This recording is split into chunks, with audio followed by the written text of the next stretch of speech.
y'all, it's your girl Sakina, and I'm back for another review. This is my review for Ready to Love, The Last Resort. This is, the TV says season 2, but this is definitely season 3. They've had 3 seasons of this show. I don't know what DirecTV got going on, but they need to correct that. So we just gonna say this is season 3, episode 2. We started off in a different location, okay? They have relocated to Houston, and I was like, thank God, because everybody want to have a dating show in Atlanta. I'm like, what the hell? Why? Like, what the hell? Married at First Sight is going to Atlanta this season. They had Ready to Love first 2 seasons in Atlanta. They had Love is Blind in Atlanta. And I feel like they had another one. Put a Ring on It is in Atlanta. Like, damn, I know the dating scene is real trash here, but there's other major cities that have issues with finding, you know, the love of their lives or their lives, whatever you will. But whatever. Like I said, they switched it up again this year as well, not only with the location, but they're doing a resort. So usually with the Ready to Love show, they do it based on their regular life. So they're going to work and all of that and meeting up afterwards, kicking shit on the weekends. But now they're doing it like the other shows, just having them live in this one space and, you know, doing a traditional, traditional dating lifestyle. Let's get straight into it, because I didn't feel the need to have to go down the line of the getting to knows of the people on the first episode. I just feel like I'll get to know them better as the episodes start to go on. Now, one thing I want to mention, just straight into it, Denise, the track coach, she's the dark-skinned woman with the short hair. She looks like Issa Rae to me. Energy, did not like. It was when Rasheed had, I think that's his name, either Rasheed or Rashad, had came up to her and was trying to get to know her. They were going to do a toast, and she had a bug in her drink, so she was like, oh, I can't do a toast. And he jokingly said, it's okay, you know, the alcohol is going to kill that. And she was like, I'm not drinking no drink with a bug in it. Let me go get my drink. So she went to go get another drink. And when she came back, she was just off. Like, I just did not like how she was handling him. They started talking about how they both went to HBCUs. And in her confessional, she was like, you got to come harder than that. And then he asked her to refill her drink. So when he went to go get her some more champagne, she goes and takes it like this, as if she's not even paying attention to him. Rude. Rude, rude, rude. I did not appreciate that. That shit was rude as fuck, and it put an instant bad taste in my mouth. My mom said that she sided with her, and I'm like, because she was like, he was supposed to go and get her a drink when she found out that there was a bug in it.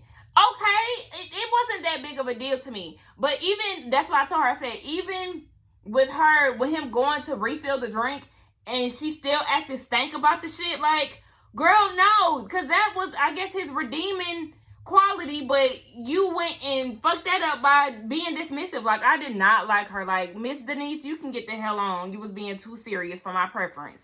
Now we get KG, aka Mr. Quiet Storm, okay? He is the radio host. He's 42, and he has the Quiet Storm voice. Like I said, he also had on a fuchsia suit with no top on. And I know he had no top on the first one, the Get to Know the Cast episode, and he was the same way on this episode. I'm like, so you just not gonna wear shirts? Like, I like him though, but it was kind of like, all right. And then he looks like my pawpaw. He looked like my mom's dad, and it kind of took me aback a little bit. He looked like a chocolate pawpaw to me. But he was doing the most, baby. He was, you know, winning the ladies over. He was feeding Denise grapes at one point. And I'm just like, oh, okay, you doing a lot. But he seemed to make a connection with Naya. She said that it's not typically the type of guy that she would go after, but they connected with each other by talking about being one with the earth and being grounded. So, you know, I feel like they might progress, but it's too soon to really tell. Now we get Simone, and Simone is an attorney. I think she's like in her 40s. I don't know. I mean, it really don't even matter. She had on this terrible dress that I hated, and her hair was a damn mess. She looked like, who she looked like? Layla Rashawn and Miss Piggy mixed. Like, I'm not trying to be shady, but that's the 2 people that I thought of when I seen her. And she just has this checklist that she wants to go off. So she just wants to make sure that the man that comes in her life is financially stable, which I understand. And then she also wants to make sure that he's well-traveled. So every guy that she is coming across, she's asking, do you have a passport? You have a passport? You have a passport? Oh, thank God. You know, it's just her personality just was not there with me. Like, I couldn't really rock with her, and I could tell because she talked to David, and she was asking him, like, are you real travel? Yeah, he said that he was going to Dominican Republic soon, and she was like, oh, for hookers? Why would that be the first thing that you would assume? Bitch, he's going there to vacation. Why would you assume that? So David quickly picked up on that and was like, oh, okay. She said that she used to live there. And he was like, oh, so they used to mistaken you as a hooker. And she was like, no, yeah, bitch. You tried to get him with that shit and he threw it right back at you. Don't do that. She was just too much for my preference.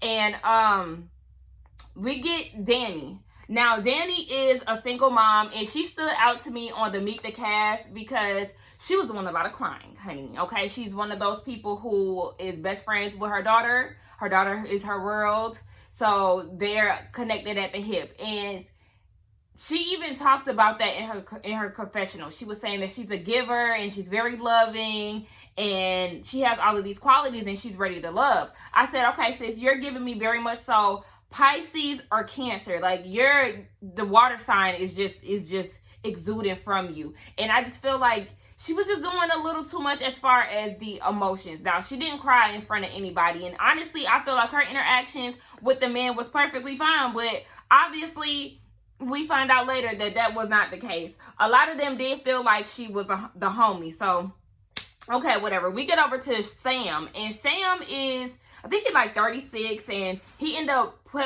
taking somebody over to the side, and he was talking to her about her life. And she was obviously a private chef because that's what she said. So then he starts going into like this interview intellect, and I'm like, sir, am I looking for love or a job? What? Why are you talking to me like this? But he did say that he was trying to grow as a person. His mom raised her kids up to be regal, so she will always view her sons as prince. And she said that, or he said that he's trying to become a king, from a prince to a king. So, you know, he was trying to work himself up and, you know, telling himself that he got this. But, sir, I'm sorry, but you don't have it because the ladies are not feeling you. You're very dry. You were not giving eye contact to one lady that he was talking to. Just very boring. And I don't blame them for not feeling it. I know he probably is just nervous to get out there like that, but he got 2 kids, so obviously he had some type of interactions with somebody. Now, what did I say? Oh, we see Denise. Denise is talking to Kalfani. I think that's his name. If I'm saying his name wrong, y'all do not attack me. I'll get it once they say his name a little bit more. But Denise is talking to him, and they are attracted to each other. She shares the story of her last relationship. She said it was abusive and actually life-threatening, but she's moved past it. You know, she is soft on the inside, but she has a tough exterior. Baby, I know that tough exterior is just showing. I don't know. I mean, she was nice to Khalifi. God, Kalfani. She was nice to him, okay? She was nice to him, but I could just tell, I don't know, it was annoying me in their conversation that she was repeating everything that he said. Like, if he was just like, you know, we got to move forward. Yeah, we got to move forward. We got to do what's right. Yeah, do what's right. I'm just like, girl, can you just let him talk and be quiet? We don't need the ad-libs. But Kalfani seemed to really connect with her, so maybe they'll have a deeper connection later on. Now we get down to Raymond the Musician, honey. When I tell y'all, Raymond, I think he's like 52. He's a musician. He sings and he plays a guitar. I knew he was going to be a problem when I seen him on episode 1, Meet the Cast. Name dropping like hell. Sir, we don't give a damn that you were on the road with Tank and Genuine. That is not what's going to get these women to want to be with you. On top of that, you have 5 children. And I think he may have said it in episode 1 that they're not all about the same person. So that is automatically off-putting to a lot of people. That will be off-putting to me. You being a musician and name dropping. I hate braggadocious people or people who feel like, you know, oh, I got this, so won't you come fuck with me? No, we're not doing that. I'm not impressed by who you know, and I'm not impressed by, you know, you being on the road. Like, sir, kill that. And I feel like as a 50-year-old man, you should be way past that, and you shouldn't always be trying to lead with who you were out on the road with, and because you was hanging out with them, you was out there hoeing in the streets, but now you're ready for love. And that could be the case. I know people change, and that's what kind of made me feel bad for him a little bit, because some of the women were like, oh, I don't want to deal with him because he got all these kids. And then on top of that, he's a musician. Once a musician, always a hoe. You know, kind of like musicians, athletes, they kind of group everybody in the same wholeness group. But yeah, I don't know. He was just getting on my nerves with that. And a lot of the women were not feeling him. Was there anything else I wanted to say about him? No. We get Rasheed and Adriana. Now, Adriana is beautiful. She's I think she said she's like the youngest one. I think she's 31. But she noticed that Rasheed was there at the resort.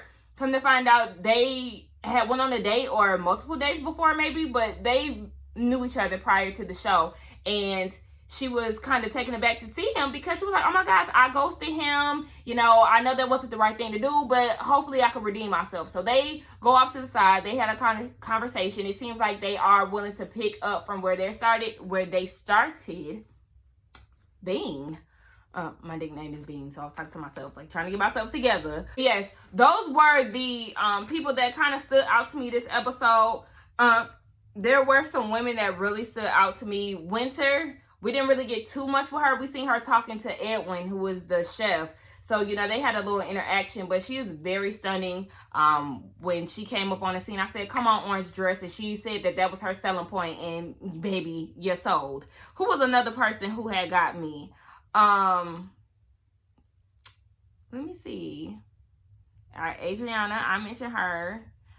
But yeah, I mean, that was it. My mom had mentioned that she thought that Joy was very attractive, and I do think that Joy is attractive. Her face is pretty, however, her hair is too big. My mom thinks that it's her real hair, but I think it's a wig because the spirals were very perfect. And I told my mom either she got a good ass flexi rod or perm rod set, or that's a wig. I think it's a wig, but I think if she pull her hair back a little bit, you could really see her beauty. I mean, y'all know, obviously, I'm here for natural hair. I just felt like her hair was very huge, and she might be hiding behind that. I don't know. But, yeah, don't be trying to come for me talking about, oh, you judging her for her big hair. No, I love big hair. I just felt like hers was just a little much.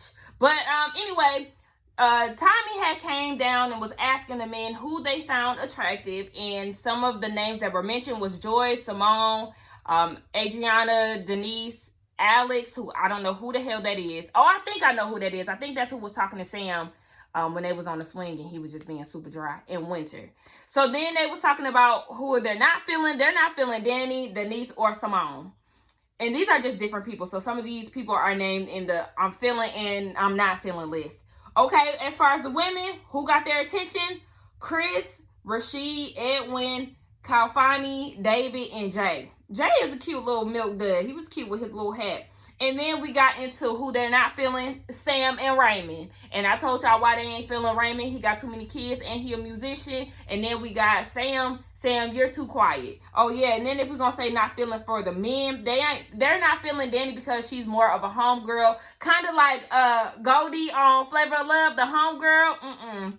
Or Like That. Y'all remember Like That? It's like that. And that's the way it is. Oh my gosh, y'all. I miss Flavor of Love. And then they said that they're not feeling Simone because she was basically trying to give them some interrogation questions and shit, but they understand because she's an attorney, but they're not feeling her. Mainly David, and I'm here with him on that. Now, they get down to who was going home, and Sam, sorry, you got cut, honey. The females were not feeling you because you did not have a presence about yourself. You were awkward. You was giving girls interview pointers and all of this shit. And it's just like, sir, I'm ready for love, okay? I'm not ready to be doing mock interviews. No. And then as far as Danny, I was very disappointed that they sent her home. I mean, I understand that she was giving homegirl vibes, but I did feel like she had a good energy about herself and that some people were really getting to know her. But she wasn't tripping about going home. She said, you know, I'd rather go home because my man is out there. He's obviously not here in this house because I would still be here. So she had high hopes for herself in the future. And I was here for it. Let me see. Was there anything else that no, there wasn't nothing else that I could say about this. But yeah, that was my thoughts on Ready to Love. Y'all let me know what y'all think. Who are y'all feeling as far as men? What women are y'all feeling? Let me see if there's anybody that I was really feeling. I did like Adriana. I liked her personality. I told y'all I like Winter. Did not like Denise.